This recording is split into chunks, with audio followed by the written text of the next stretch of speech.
Γεια σας, Doramita Lovers. Αυτή τη φορά η υπόσχεση είναι χρέος. Εδώ σας φέρνω τη δεύτερη σεζόν της σειράς One Fine Week. Αυτή η σεζόν ξεκινά με έναν διάλογο ανάμεσα στην Dae-yoon και τον σύντροφό της, τον Jung, για τα πάρτι που οργανώνουν μαζί, μετά τον οποίο εκείνος σηκώνεται και αρχίζει να χορεύει και να τραγουδά για εκείνη. Δεδομένης της φήμης του Jung, η σχέση του συνεχίζει να παραμένει μυστική. Στη συνέχεια, εκείνος την αποχαιρετά και, έπειτα από λίγα λεπτά, της τηλεφωνεί για να της υποδείξει το μέρος όπου έχει κρύψει ένα δώρο για εκείνη. Την επόμενη μέρα, ο Jung πηγαίνει απρόσμενα στην καφετέρια όπου εργάζεται η Dae-yoon και της λέει πόσο πολύ του λείπει αφού δεν μπορούν να εμφανίζονται μαζί. Λίγες μέρες αργότερα, η καλύτερη της φίλη της προτείνει να γιορτάσουν ένα πάρτι για τα γενέθλια της Dae-yoon. Όμως εκείνη απορρίπτει την πρόσκλησή της, καθώς έχει σκοπό να τα γιορτάσει με τον σύντροφό της. Ωστόσο τη νύχτα, αφού ετοιμάζει το δείπνο και τον περιμένει για ώρες, ο Jung δεν εμφανίζεται ούτε απαντά στις κλήσεις της. Παίρνουν 2 μέρες και η Dae-yoon εξακολουθεί να μην ξέρει τίποτα γι' αυτόν, οπότε τηλεφωνεί στην εταιρεία του, αλλά επειδή νομίζουν ότι πρόκειται για θαυμάστρια, δεν παίρνει καμία απάντηση. Ξαφνικά ανοίγει την τηλεόραση και βλέπει τον Jung να δίνει μια ζωντανή συνέντευξη, οπότε συνειδητοποιεί ότι απλώς συνέχισε τη ζωή του χωρίς να επικοινωνήσει καθόλου μαζί της. «Πολύ άσχημα έκανες, Jung». Μέσα σε αυτό το πλαίσιο, η φίλη της Dae-yoon πηγαίνει στο σπίτι της και τη βρίσκει σε άθλια κατάσταση, εξαιτίας της τεράστιας θλίψης που βιώνει λόγω της απουσίας του Jung. Εδώ, σαν καλή φίλη που είναι, επιμένει ότι ο Jung δεν την αγαπά. Η Dae-yoon αρνείται να το δεχτεί και το δικαιολογεί, υποθέτοντας ότι πρέπει να έχει κάποιον λόγο.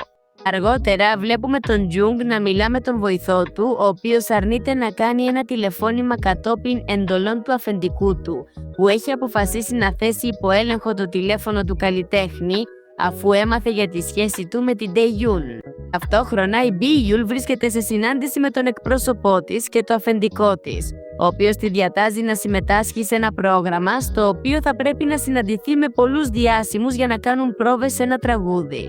Μετά από αυτό, λόγω της απροθυμίας της να συμμετάσχει στο πρόγραμμα, πάλι ο βοηθός της προτείνει να επικοινωνήσουν ξανά με την Dae-yoon για να την αντικαταστήσει. Στη συνέχεια εμφανίζεται ο Jung να μιλά με τον γιο του αφεντικού του, τον Eden, ο οποίος παρόλο που είναι και εκείνος διάσημος καλλιτέχνης, ζηλεύει τον Jung, θεωρώντας ότι ο πατέρας του τον προτιμά αντί για εκείνον.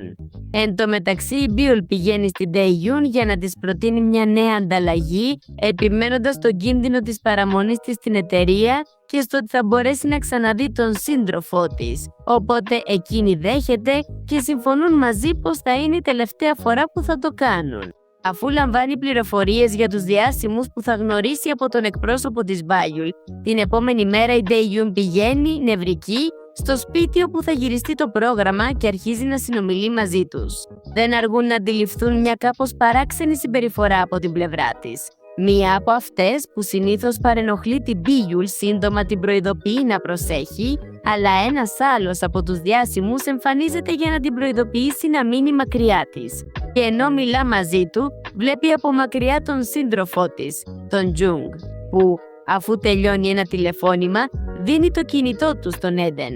Στη συνέχεια, ο διευθυντής του Jung του δείχνει φωτογραφίες του με την Dae-yoon και, πιστεύοντας πως είναι η Biyul, αποφασίζει να ελέγξει το τηλέφωνο του φοβούμενος τις επιπτώσεις. Ύστερα από αυτό, η Biyul επιστρέφει στην καφετέρια και ανακοινώνει στη συνάδελφό της ότι πρόκειται να ξαναδουλέψει εκεί προσωρινά. Στη συνέχεια, οι καλλιτέχνες αποφασίζουν να σχηματίσουν ζευγάρια με τυχαίο τρόπο για να κάνουν πρόβα εν ώψη της εμφάνισης.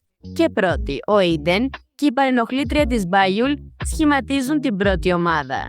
Όταν έρχεται η σειρά του Jung, εκείνος ανακαλύπτει ότι του έτυχε με την Dae-yoon, αλλά πιστεύοντας ότι πρόκειται για την Biyul, λέει ψέματα από φόβο μήπως πληγώσει τη σύντροφό του και διαλέγει μια άλλη καλλιτέχνηδα για παρτενέρ, προκαλώντας την απογοήτευση της Dae-yoon.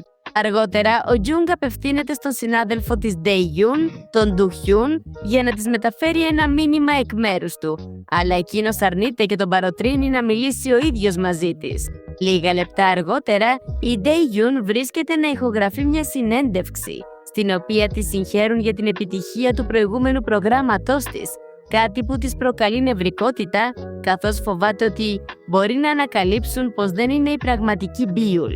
Στη συνέχεια, μόλις τελειώνει η συνέντευξη, η Ντέιουν λέει στον Ντουχιούν να μεταφέρει στον Γιούγκ ότι θέλει να τον δει. Ωστόσο, πέφτει η νύχτα χωρίς εκείνος να έχει την ευκαιρία να μιλήσει μαζί του. Πριν κοιμηθεί, βρίσκει στην τσέπη ένα σημείωμα από τον Γιούγκ, στο οποίο της προτείνει να συναντηθούν κρυφά από τις κάμερες εκείνο το ίδιο βράδυ. Την επόμενη μέρα, ένας από τους μεγαλύτερους θαυμαστές της Μπάιουλ μπαίνει στην καφετέρια και, έκπληκτος, τη ρωτά αν είναι πράγματι εκείνη, αλλά αυτή του λέει ότι απλώς μοιάζει με την καλλιτέχνηδα. Παρ' όλα αυτά, δεν καταφέρνει να τον πείσει και πηγαίνει νευρική για να πει στη συνάδελφό της τι συνέβη. Επιστρέφοντας στην Ντέιουν, εκείνη βγαίνει από το κτίριο για να συναντήσει τον Γιούγκ, αλλά αποδεικνύεται ότι η παρενοχλήτρια της Μπιούλ και ο συνεργάτης της, ο Ιντεν, βρίσκονται εκεί κρυμμένοι για να τη βιντεοσκοπήσουν και να προσπαθήσουν να διαλύσουν τη σχέση που πιστεύουν ότι υπάρχει ανάμεσα σε εκείνον και την Μπιούλ. Στη συνέχεια, δείχνεται πως τον Γιούγκ έχουν στείλει το ίδιο σημείωμα. Ωστόσο, όταν εκείνος εμφανίζεται, πιάνει την Ντέιουν από τον μπράτσο και μπαίνουν σε μια αποθήκη για να αποφύγουν το ενδεχόμενο να τους βιντεοσκοπήσουν και εκείνη τη στιγμή, κατά λάθος, το τηλέφωνο της πέφτει στο πάτωμα. Μόλις μπαίνουν μέσα, αρχίζουν να μιλούν και ο Γιούγκ της ομολογεί ότι κατάλαβε πως ήταν η Ντέιουν αμέσως μόλις διάβασε το σημείωμα με το όνομα της Μπάιουλ.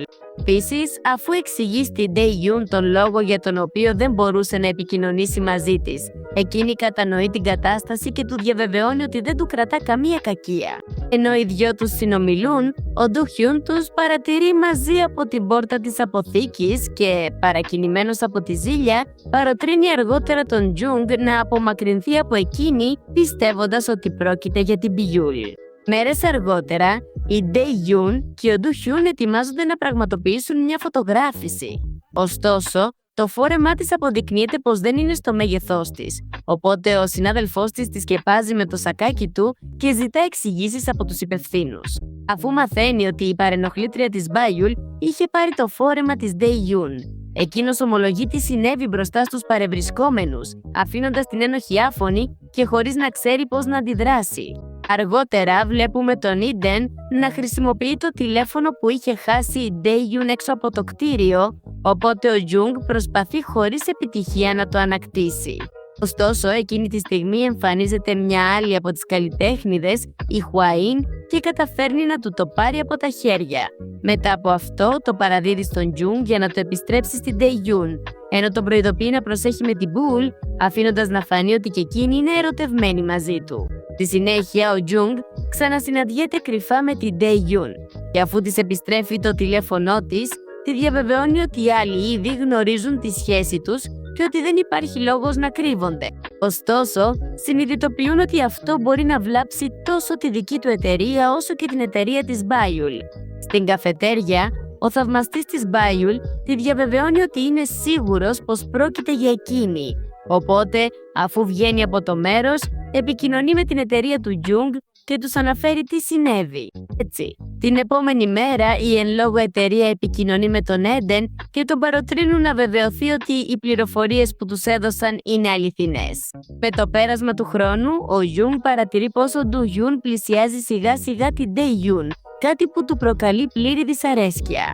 Η Χουαΐν, για να προσπαθήσει να τον ευχαριστήσει, πετά ένα ποτήρι νερό στον Ντουχιούν, ενώ κάθεται δίπλα στην Ντέιουν και καταφέρνει να τους χωρίσει. Τη νύχτα, ενώ η Ντέιουν κάνει ντους, η Χουαΐν απαντά σε μια κλήση από το τηλέφωνό της και συνειδητοποιεί ότι το όνομά της είναι στην πραγματικότητα Ντέιουν και όχι Μπάιουλ, όπως νομίζουν όλοι. Εν τω μεταξύ, ο Ιντεν λέει στην παρενοχλήτρια της Μπάιουλ τι συνέβη και ποια αποστολή του έχουν αναθέσει. Στη συνέχεια, η Χουαΐν ομολογεί στην Ντέιουν ότι ξέρει πως είναι απατεώνισσα. Οπότε εκείνη της λέει όλη την αλήθεια και της ζητά να κρατήσει αυτή την πληροφορία μυστική.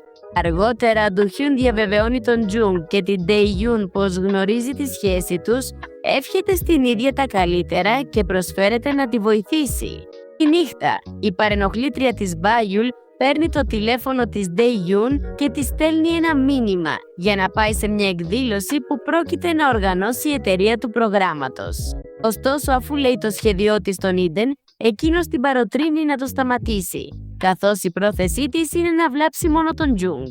Την επόμενη μέρα, ενώ ο Jung δουλεύει με τη Hwain, η Bi-yul πηγαίνει στον χώρο της εκδήλωσης και ο Eden την παρατηρεί από μακριά λίγες στιγμές πριν συναντήσει την Dae-yoon. Στη συνέχεια, η Bi-yul συναντά την Dae-yoon, η οποία, έκπληκτη, τη ρωτά τι έκανε εκεί και εκείνη απαντά πως ήταν η ίδια που είχε επικοινωνήσει μαζί της μέσω μηνύματος. Εκείνη τη στιγμή εμφανίζεται στην αίθουσα η παρενοχλήτρια της Bi-yul μαζί με αρκετούς δημοσιογράφους. Ωστόσο, φτάνει ο Do-hyun, ο οποίος, αφού λέει στους δημοσιογράφους πληροφορίες για την παρενοχλήτρια της Bi-yul, καταφέρνει να τους κάνει να φύγουν χωρίς να ανακαλύψουν την Dae-yoon και την Bi-yul. Έτσι, πριν αρχίσει η εμφάνισή τους, ο Do-hyun διαβεβαιώνει την Dae-yoon ότι ξέρει πως δεν είναι η Bi-yul και εκείνη καταλήγει να ομολογήσει για άλλη μια φορά όλη την αλήθεια σε ένα ακόμη άτομο.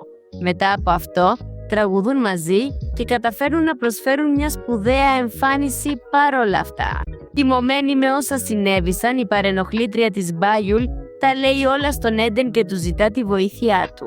Ωστόσο, αφού εισπράττει την άρνησή του, τηλεφωνεί στον πατέρα του και την κατηγορεί ότι θέλει να βλάψει τον Jung και επομένως την εταιρεία του. Ο πατέρας, μόλις το μαθαίνει, δίνει μια σφαλιάρα στο πρόσωπο του γιού του και εκείνος του υπόσχεται ότι θα ανακαλύψει την Bi-yul για να του αποφύγει τα προβλήματα. Με αυτόν τον τρόπο αρπάζει την Bi-yul από τον μπράτσο και εισβάλλει μαζί της στη σκηνή κατά τη διάρκεια της εμφάνισης της Dae-yoon. Μετά από αυτό, η Bi-yul ομολογεί σε όλους τους παρευρισκόμενους όλη την αλήθεια, αναλαμβάνοντας την ευθύνη για όλα όσα συνέβησαν και έπειτα ο Jung πιάνει το μικρόφωνο και εξομολογείται τον έρωτά του για την Dae-yoon. Μου, τι χαμός! Μέρες αργότερα, δείχνονται η Dae-yoon μαζί με τον Jung να δίνουν μια συνέντευξη και η χαρά που επιτέλους νιώθουν επειδή δεν χρειάζεται πια να κρύβονται ποτέ ξανά. Ωστόσο, αφού συναντιέται με το αφεντικό του, ο Jung αναγκάζεται να φύγει για έναν χρόνο ώστε να ανακτήσει τις απώλειες που έχει προκαλέσει στην εταιρεία. Έτσι, δεν έχει άλλη επιλογή από το να αποχαιρετήσει την Dae-yoon και την κάνει να του υποσχεθεί ότι δεν θα τον ξεχάσει και ότι εκείνος δεν θα την αφήσει ξανά. Φεύγοντας, εκείνος της τηλεφωνεί και αυτή ανακαλύπτει ένα καινούριο κρυμμένο δώρο. Και με το πέρασμα των ημερών διατηρούν την επαφή μέσω βιντεοκλήσεων. Παράλληλα, η Bi-yul επικοινωνεί μαζί της για να την ευχαριστήσει για τη βοήθειά της και επειδή άντεξε την κριτική του κόσμου στο όνομά της. Ξαφνικά, ενώ δουλεύει στην καφετέρια, ο Jung επιστρέφει από το ταξίδι του και της υπόσχεται ότι δεν πρόκειται να ξαναφύγει, προκαλώντας τη χαρά της Dae-yoon που του διαβεβαιώνει ότι τον αγαπά και ότι πάντα θα παραμένει στο πλευρό του. Αχ, τι όμορφη ιστορία! Μου άρεσε πολύ. Έχω μαζέψει πολλά χαιρετίσματα, οπότε θα τα πω γρήγορα. Χαιρετώ τους Εζεκιέλ, Άλε, Σόνια, Ανάλια, Λούς και Βυσίλια. Τέλος, κάντε εγγραφή πατώντας το καμπανάκι. Ευχαριστώ και στο επανειδήν.